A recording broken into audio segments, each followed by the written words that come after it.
नमस्कार मित्रांनो, प्रेमाची गोष्ट या मालिकेच्या आजच्या भागामध्ये आता आदित्य हा गाढ झोपलेला असतो आणि त्याच वेळेला मुक्ता ही आधीच्या बाजूला येऊन त्याच्याकडे बसते आणि आधीच्या डोक्यावरून प्रेमाने ती हात फिरवत असते.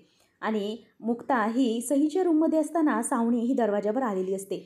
तिच्याकडे जी दरवाजाची चावी असते त्याने ती हळूच तिचा दरवाजा उघडते आणि आजूबाजूला कोण पाहत आहे की नाही याकडे तिचं पूर्ण लक्ष असतं. रात्र झालेली असते त्यामुळे आसपासला दरवाजा कोणाचाही उघडा नसतो. आणि मग आता सावनी ही दरवाजाची म्हणजे सागरच्या घराची चावी घेऊन दरवाजा उघडते आणि हळूच आतमध्ये शिरते. आतमध्ये शिरल्यानंतरही सगळा शुकशुकाट असतो, कोणीही आजूबाजूला नसतं. त्यामुळे आता सावनी हळूच दरवाजा उघडून तो दरवाजा आतमध्ये शिरून बंद देखील करून घेते आणि पुढे पुढे हळूच चालत येत असते. आता दबका पावलांनी चालत चालत ती घरामध्ये येते. मुक्ता कुठे आहे की नाही याचा सगळीकडून ती कानोसा घेते, परंतु तिला कोणीही दिसत नाही. सावनीचा पूर्ण रस्ता हा रिकामी असतो म्हणून सावनी ही समोरून चालत आता चाललेली असते. सावनी ही हळूहळू घाबरत घाबरतच जात असते. तिला भीती असते की कुठे सावनीला इंद्रा किंवा मुक्तामध्येच भेटू नये. तेवढ्यातच इथे आता मुक्ता म्हणजेच सावनी ही आदित्य जिथे राहिलेला असतो म्हणजे सईची रूम त्या रूमकडे येते आणि हळूच दरवाजा उघडून बघते तर तिथे सावनी ही बघायला लागते आदित्यच्या बाजूला मुक्ता बसलेली आहे आणि मुक्ता ही आदित्यच्या डोक्यावरून प्रेमाने हात फिरवते. आता हे सगळं पाहिल्यानंतर सावनीचा अगदी जळजळाट व्हायला लागतो. सावनी मनातच म्हणत असते की झालं, या मुक्ताचं सुरू झालं. नाही म्हणजे हिचं काहीही भलं होणार नाही. प्रत्येक वेळेला ही हिच्या मनासारखंच करत असते. माझ्या मुलीला तर माझ्यापासून हिरावून घेतलं होतं, आता माझ्या मुलालाही स्वतःच्या जाळ्यात फसवण्याचा प्रयत्न करते. प्रेमाचं जाळं टाकून माझ्या मुलालाही माझ्या आधीलाही माझ्यापासून लांब करायला बघते. तोडते ती, परंतु तिचं कधीही भलं होणार नाही. माझ्या आदित्यला तर नाहीच, परंतु मी आता सईला हिच्याकडे येऊच देणार नाही. असं म्हणून आता ती हळूच तो दरवाजा बंद करून घेते. मुक्ताला जराशीही ती आल्याची चावल लागू देत नाही. नंतर आता सावनी ही सागरच्या बेडरूममध्ये शिरते. हळूच दरवाजा उघडून बघते तर कोणीच नसतं. म्हणून आता सावनी म्हणते की मुक्ता या रूममध्ये नाही आहे. हीच ती वेळ आहे की मला आता या रूममध्ये सगळं काही शोधायचं आहे. त्याच वेळेला आता सावनी ही सगळीकडे शोधायला सुरुवात करते आणि मग ती सागरच्या कपाटाकडे जायला लागते आणि ती तिकडची चावी घेते आणि लगेच लाईट्स ऑन करते आणि कपाटाकडे पळते आणि म्हणते की लवकरात लवकर मला या कपाटामध्ये काही भेटतं आहे की नाही ते बघितलं पाहिजे. म्हणूनच ती आता पटापट तिकडे ते सगळं काही शोधू लागते, परंतु तिला काहीच सापडत नाही. तेवढ्यातच तिला कोणीतरी आल्याची चाहूल लागते म्हणून सावनी पटकन लाईट्स ऑफ करते आणि तिकडे कपाटाच्या दिशेने लांब जाऊन म्हणजेच पडद्यांच्या इथे जाऊन लपते.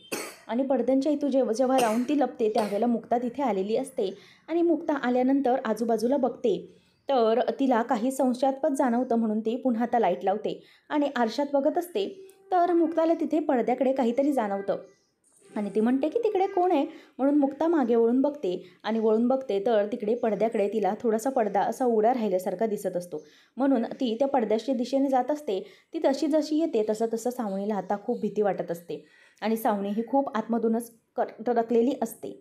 मुक्ता येते आणि जो एक साईडचा पडदा असतो तो पडदा पूर्णपणे ती उघडते आणि उघडून पडदा ही बंद करून टाकते, कारण तिला माहीत असतं आता रात्री ती तिकडे आदित्यकडे जाणार आहे. त्यामुळे आता हे सगळं बंद केलं पाहिजे म्हणून ती सगळे पडदे आता बंद करून टाकते आणि सावनी काही तिच्या हाताला लागत नाही. तिथून मुक्ता पुन्हा एकदा निघून जाते आणि मुक्ता निघून गेल्यावर सावनीचा जीव भांड्यात पडतो. मुक्ता ही रूमच्या बाहेर तिचं अंथरूण घेऊन निघून गेलेली असते. सावनी तिथून पडद्याच्या बाहेर येते आणि म्हणते की थँक गॉड या मुक्ताने मला पाहिलं नाही. ही मुक्ताना मला एक दिवस हार्ट अटॅक आणूनच सोडणार. असं म्हणून ती आता टेन्शनमध्ये असते. पुन्हा एकदा सागरच्या कपाटाकडे जायला निघते, लाईट्स लावते आणि पुन्हा एकदा कपाट उघडते आणि म्हणते की एकदा पुन्हा चेक करून बघते मला काही सापडते का. असं म्हणून ती आता सगळं काही कपाटातल्या त्या वस्तू फाईल्स सगळं काही पडताळते आणि चेक करत असते की एखाद्या पेपर्समध्ये काहीतरी मिळेल तिला सापडेल, परंतु त्याच्यामध्ये काहीच सापडत नसतं आणि तिला टेन्शन येत असतं. ती म्हणते की शिट यार मी काय करू, मला याच्यामध्ये काहीच सापडत नाही आहे. म्हणून ती घाबरलेली असते. जे जे जे जे फाईल्स ती काढत असते ते पुन्हा चेक करून करून तशीच ठेवत असते आणि म्हणते की नाही मला जे हवं होते ते काहीच सापडलं नाही. सागरने हे सगळं कुठे ठेवले काय माहिती. असं म्हणून आता तिला टेन्शन आलेलं असतं.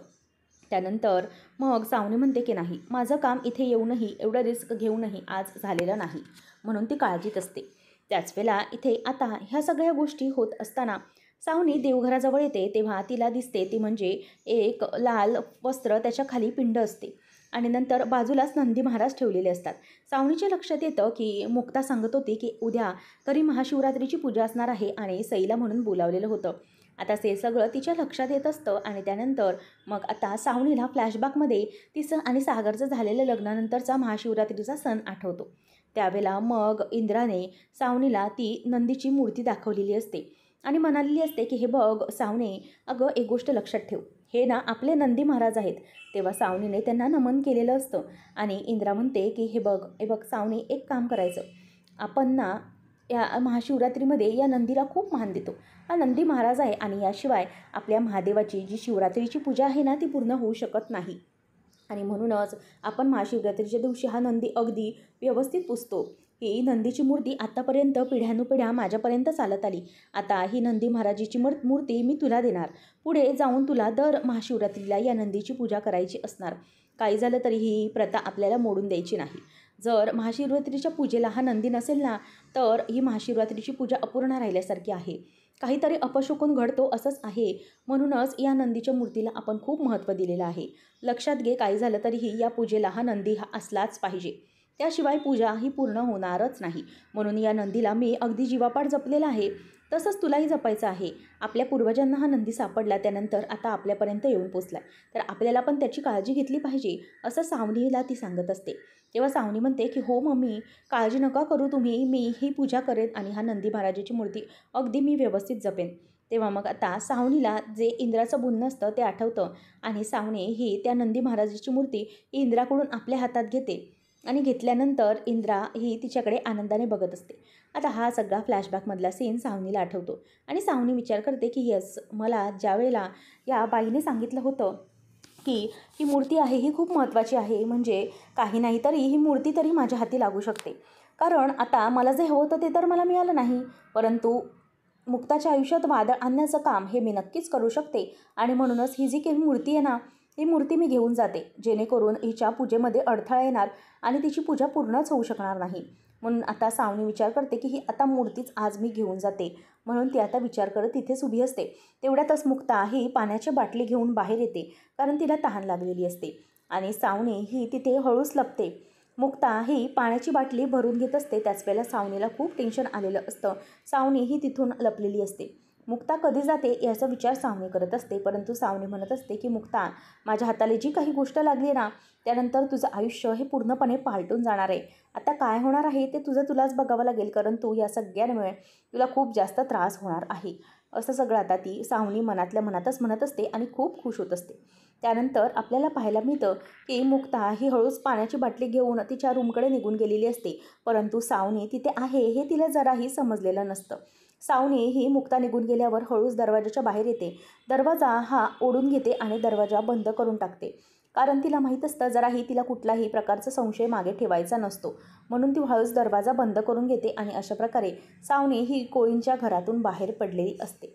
आणि बाहेर पडल्यामुळे तिला आता आनंद झालेला असतो. ती म्हणते की फायनली मला काहीतरी मिळालं. ही जी काही नंदीची मूर्ती आहे ना ती मला मिळाली.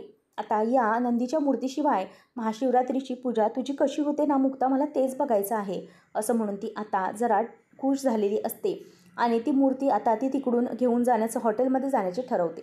त्याच वेळेला आता सावनी कोणी बघू नये म्हणून जी मूर्ती असते ती स्वतःच्या पदराच्या आड लपवते आणि घेऊन चाललेली असते. इथे सागर हा टेन्शनमध्ये असतो आणि विचार करतो की मला आज पूर्णपणे सईवर लक्ष ठेवलं पाहिजे. आजचीच रात्र आहे, उद्या जर सईची कस्टडी झाली तर उद्या सई ही माझ्याचकडे येईल, म्हणून मला नीट लक्ष ठेवलं पाहिजे. आणि त्याच वेळेला इथे मुक्तालाही थोडं रेस्टलेस वाटत असतं. ती विचार करत असते की नेमकं हे सगळं काय चालू आहे, म्हणजे मला अशी झोप का लागत नाही आहे, मला असा जीव माझा का गुदमरतोय, असा विचार तिच्या डोक्यामध्ये आता सुरू असतो. आणि तेवढ्यातच ती आता सागरला कॉल करतो. सागरला कॉल केल्यावर सागर म्हणतो की मुक्ता, हे काय, एवढी रात्र झाली आहे, तुम्ही अजून झोपले नाही आहेत? तेव्हा मुक्ता म्हणते की नाही ना सागर, खरंच मला झोपही लागत नाही आहे, नुसती ना कसली तरी भीती वाटते, तुम्ही नाही आहे तर झोपही लागत नाही आहे. सागर म्हणतो की मुक्ता, आजचीच रात्र आहे, तुम्ही आपल्या सईसाठी आई म्हणून किती काय काय करताय, मग मलाही थोडं तरी वडील म्हणून काहीतरी केलं पाहिजे ना, म्हणूनच मी तिच्यावर लक्ष ठेवून आहे. तुम्ही काळजी करू नका, आजची रात्र ही आपल्यासाठी खूप महत्त्वाची आहे, म्हणूनच मी तिच्यावर लक्ष ठेवतोय, असं सगळं आता तो म्हणत असतो. आणि त्यानंतर मग आता सावनी ही हॉटेलमध्ये आलेली असते आणि हॉटेलमध्ये आल्यानंतर तिला दिसतो की सागर हा तिच्या दरवाजाजवळच उभा आहे. म्हणून आता सावनी विचार करते की मी काय करू, म्हणजे हा सागर अजूनही इथेच पहारा देत आहे, त्याने जर ही मूर्ती वगैरे बघितली तर त्याला सगळं काही कळेल, म्हणून ती आता टेन्शनमध्ये असते. त्याच वेळेला आता सागर हा दरवाजातून तिथेच उभा असतो. सावनी समोर आलेली असते. सावनी तिची ती मूर्ती पडद्याच्या आड लपवते आणि आतमध्ये हळूच निघून जाते. आता सागर म्हणतो की सावनी तू बाहेर कधी आलीस? परंतु सावनी त्याचं काहीही उत्तर देत नाही. तेव्हा सागर आता विचार करतो की काय झालं असेल नेमकं, की सावनी माझी नजर चुकवून कधी पडली आहे बाहेर. तेव्हा त्याच्या लक्षात येतं की जेव्हा मला तो ब्लँक कॉल आला होता त्याच वेळेला बहुतेक सावनी ही माझी नजर चुकवून तिथून गेली. म्हणजे मला वाटते सावनीचंच कारस्थान आहे.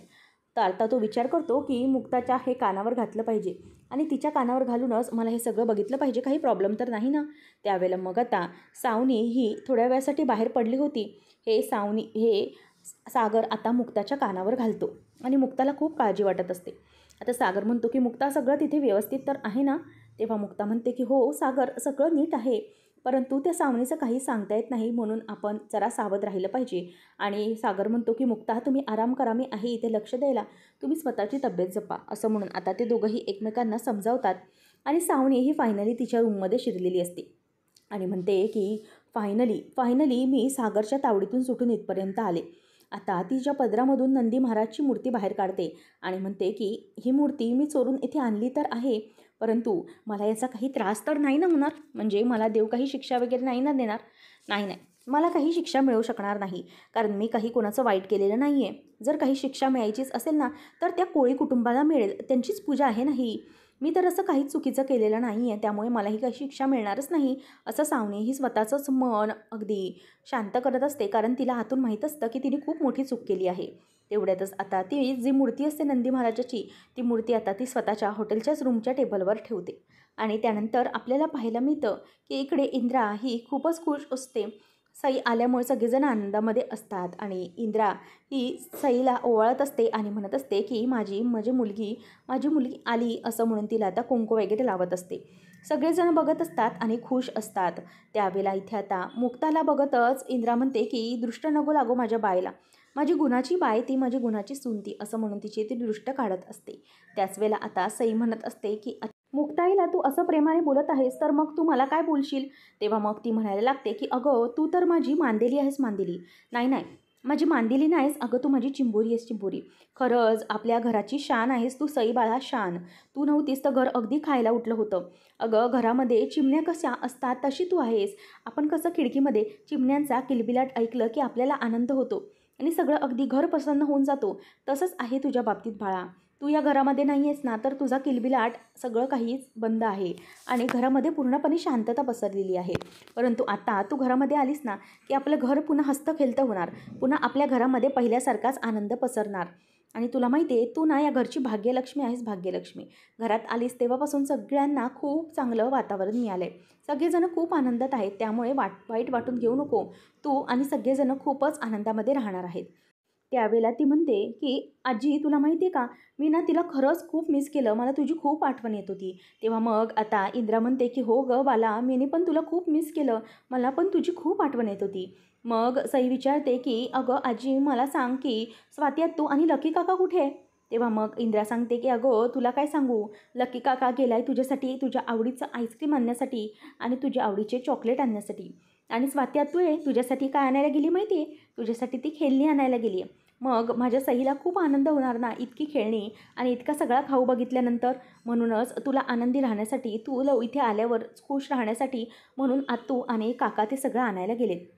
तेव्हा ती म्हणते की काय खरंच माझ्यासाठी? तेव्हा आणि मग इंद्रा म्हणते की हो, आणि माझ्या चिंबोरीसाठी मी खायला काय केलं माहिती आहे? श्रीखंडपुरी. हे ऐकल्यावर आता आपली सई माऊ खूप खुश होते आणि म्हणते की काय आजी श्रीखंडपुरी? तेव्हा आता इंद्रा म्हणते की हो चल तुला आवडते ना, चल मी तुला खायला देते गरम गरम. आणि त्यानंतर मग सईला सगळे काही आनंदाने घेऊन जातात आणि इथे मुक्ता आपल्या आधीजवळ येते आणि आधीला म्हणते की आधी बाळा चल आता तुला निघायला लागेल, आता आमची सई घरी परत आलेली आहे, आता तुला तुझ्या घरी परत जावं लागेल असं म्हणून आता ती आदित्यला घेऊन चाललेली असते, त्याच्या हाताला धरते आणि ती त्याला घेऊन आता चाललेली असते. आणि ते होत असताना आदित्यला खूप वाईट वाटत असतं. तो म्हणतो की मुक्ता आंटी. तेव्हा मुक्ता मात्र ऐकायला तयार नसते आणि नंतर आदित्यला ती सावनीकडे आणून देते. सावनीला म्हणते की सावनी हे घे तुझा मुलगा, तुझ्या मुलाला परत घे, आमची मुलगी आमच्याकडे परत आलेली आहे आणि तुझ्या मुलाला तुला आता परत घ्यायचं आहे असं ती सांगत असते. त्याच वेळेला आता इथे सावनी म्हणते की आदित्य माझ्याकडे परत नो वे, मला ना आता कोणाचीच काहीच गरज नाही आहे, मला कोणीही नको आहे ना, आदित्य नको आहे ना सई. परंतु मुक्ता म्हणते की नाही, परंतु तुझ्या मुलाला तुला घ्यावंच लागेल. ॲज पर कॉन्ट्रॅक्ट तुझा मुलगा हा तुझ्याकडेच राहील, घे तुझ्या मुलाला घे, असं म्हणून ती आता त्याला जायला सांगत असते. त्याच वेळेला मुक्ता म्हणते की नको, मला ना आता काही नको आहे, मला माझी सोलो ट्रिप करायची आहे, त्यामुळे मला आता कोणाचंही ओझं या डोक्यावरती नको आहे, मी आता माझी निघून जाणार आहे. तेव्हा मग आदी म्हणतो की मम्मा प्लीज असं बोलू नकोस ना, अगं जर तू मला घेऊन गेली नाहीस तर मी कुठे जाणार आहे, मला खरंच माहिती नाही आहे. तेव्हा मग सावनी म्हणते की मला काय माहिती आहे, तू कुठेही जा, काही कर, परंतु एक गोष्ट लक्षात ठेव की आता मी तुला माझ्यासोबत घेणार नाही. मला ना आता या मुलांची कस्टडी आणि त्याची टेन्शन नकोच आहे, सगळ्या कटकडीचा ना मला आता कंटाळा आलेला आहे, म्हणूनच मला आता कस्टडी वगैरे काहीच नको, मला आता सगळ्या गोष्टीपासून लांब राहायचे आणि मला माझी सोलो ट्रिप करायची आहे, असं सावनी आता सगळ्यांसमोर थनकावून सांगते. त्याच वेळेला मग आता आधी म्हणत असतो की मम्मा प्लीज असं करू नकोस, कारण मी खूप लहान आहे, अगं मी कुठे जाणार या सगळ्यामध्ये. तेव्हा मग सावनी म्हणते की that is none of my business, तुला तुझ्या सागर पप्पाकडे जायचं होतं ना, मग जा ना, बघ ना तुझा पप्पा तुला घेतोय का, त्याची मुलगी त्याच्याकडे परत आली तर तो तुला डोंक्यूनही विचारत नाही आहे, तुला जायचं होतं ना पप्पाकडे, जा मग, असं म्हणून आता ती त्याला जायला सांगते. परंतु आदित्य खूप एकटा पडलेला असतो. आदित्यला हे पडलेलं एक वाईट स्वप्न असतं, तो मम्मा अशी जोरात हाक मारतो आणि उठून बसतो आणि खूपच घाबरलेला असतो, कारण काही झालं तरी ही सावनी हे सगळं करते हे त्याच्या लक्षात स्वप्नातच आलेलं असतं.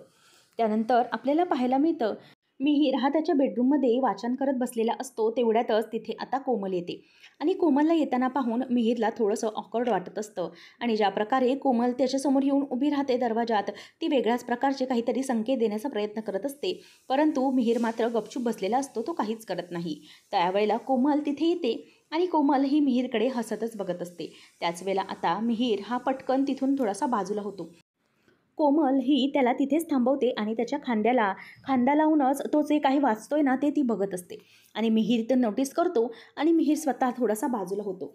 त्याच वेळेला आता इथे हे सगळं करत असताना कोमल त्याच्या जवळजवळ जाण्याचा प्रयत्न करत असते, परंतु आता मिहीरला मात्र ते थोडंसं ऑकवर्ड वाटत असतं. तो तिच्यापासून अगदी लांब जाण्याचा प्रयत्न करू लागतो आणि त्यानंतर मग आता कोमल म्हणत असते की हे सगळं काय करतोयस तू.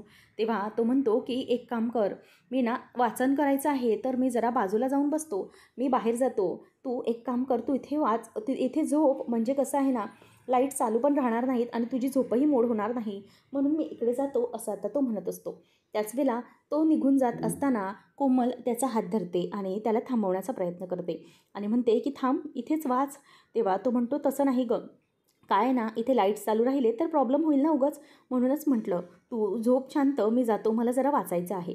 त्यावेळेला आता ती पटकन परत त्याचा हात धरते आणि म्हणते की मिहीर नाही, म्हणजे आता मी आली आहे ना तुझ्यासोबत बसायला, मग आताच हे वाचन करणं गरजेचं आहे का, त्यामुळे आता प्लीज हे जरा पुस्तक बाजूला ठेव, मी जरा तुझ्याबरोबर बसते, तर आपण बोलूया ना, छान गप्पा मारूयात, असं ती त्याला म्हणते. आणि इथे कोमलचा मूड जरा काहीतरी वेगळाच असतो.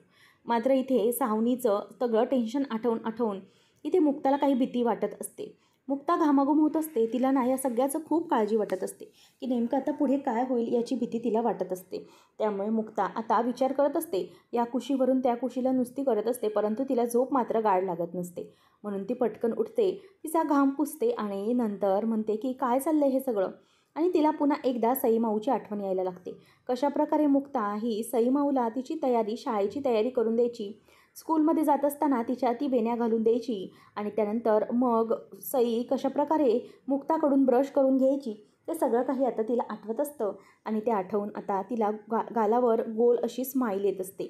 आणि सावनी ही हे सगळं काहीच करत नसते, कारण आपली सई ही पूर्णपणे एकटी पडली असेल हे तिला माहीत असतं. नंतर मग मुक्ताला सई माऊ ही बेस्ट मॉमचा अवॉर्ड देते, स्वतः बनवलेलं, त्यामुळे सईचं ते वागणं पाहून मुक्ताला खूपच आनंद झालेला असतो आणि ती तिच्याकडे बघतच राहिलेली असते. त्यानंतर आता इथे मुक्ता म्हणते की काय करू, मला खरंच काही कळत नाही आहे, मला कुठेच कळायला मार्ग नाही आहे, काही विचित्र तर घडणार नाही आहे ना, हे कोणते संकेत मिळत आहेत मला.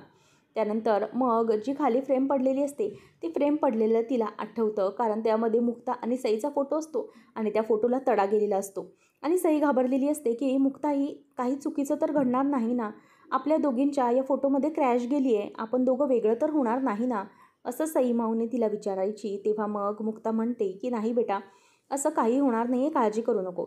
त्यानंतर तिला सावनी ही सई घेऊन जातानाची आठवते की एका कागदाच्या तुकड्याने तुझ्या काळजाच्या तुकड्याला मुक्ता तुझ्यापासून कायमचं शेवटी लांब केलंच, हे तिचं वाक्य आठवतं. नंतर मुक्ता स्वतःचे डोळे पुसते आणि म्हणते की नाही, मला असं शांत बसून चालणार नाही. जोपर्यंत माझ्याबरोबर सई नाही ना, तोपर्यंत मला अशी शांततेची झोप लागणारच नाही. म्हणून आता ती घाबरलेली असते. त्याच वेळेला ती हातामध्ये फोन घेते आणि म्हणते की सागरशी बोलते, सागर काय करतायत ते. परंतु काय करू नेमकं, असं आता तिच्या डोक्यामध्ये विचार सुरू असतात. सागर झोपले वगैरे असतील का, असा विचार आता डोक्यात येतो. आणि नंतर म्हणते की नाही, काही झालं तरीही मला आता लवकरात लवकर काहीतरी केलं पाहिजे.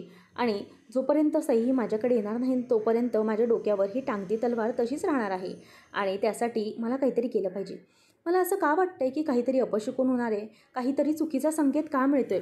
मला धाकधूक वाटते, जीवाची घालमेल होते, काहीतरी चुकीचं घडणार आहे असं मला पुन्हा का वाटतंय. माझे डोळेही आता फडफडत आहेत, डावाडोळा फडफडतोय. नेमकं काय होणार आहे अशी भीती आता मुक्ताला वाटत असते. आणि नेहमीसारखं तिचं मन तिला काहीतरी चुकीचं संकेत देत असतं. पुढच्या भागामध्ये आपल्याला पाहायला मिळतं की इंद्रा म्हणत असते की काय झालं, हे पूजेची तर सगळी सामानाची तयारी करून ठेवली होती, परंतु नंदी महाराज इथनं कुठनं गायब झाले. असं म्हणून ती मुक्ताला आता आवाज देते, सगळ्यांना विचारते की मुक्ता अगं इथले नंदी महाराज कुठे गेले. त्यावेळेला आता मुक्ता म्हणते की इथेच तर होते ना मम्मी, अहो सगळं पूजेचं सामान आपण इथेच ठेवलेलं आणि नंदी महाराजांची मूर्ती पण इथेच होती, तर मग ती अचानक गेली तरी कुठे, असा प्रश्न इथे आता सगळ्यांना पडलेला असतो. आणि काय बोलावं हे कोणाला काहीच कळत नाही. मुक्ता म्हणते की असं कसं होऊ शकतं मम्मी, नंदी महाराजांची मूर्ती तर इथेच होती ना, मग कुठे गेली. आता मात्र इथे मुक्ताला धक्का बसतो. कारण आता ही मूर्ती जी पूजा असते ती नंदी महाराजांशिवाय अपूर्ण असते हे मुक्ताला माहीत असतं. त्यामुळे आता इंद्रा म्हणते की मुक्ता आता काय करायचं गं, आपली जी काही पूजा आहे ती नंदी महाराजांशिवाय अपूर्ण आहे, मग आपली पूजा ही त्यांच्याशिवाय पूर्ण होणार नाही.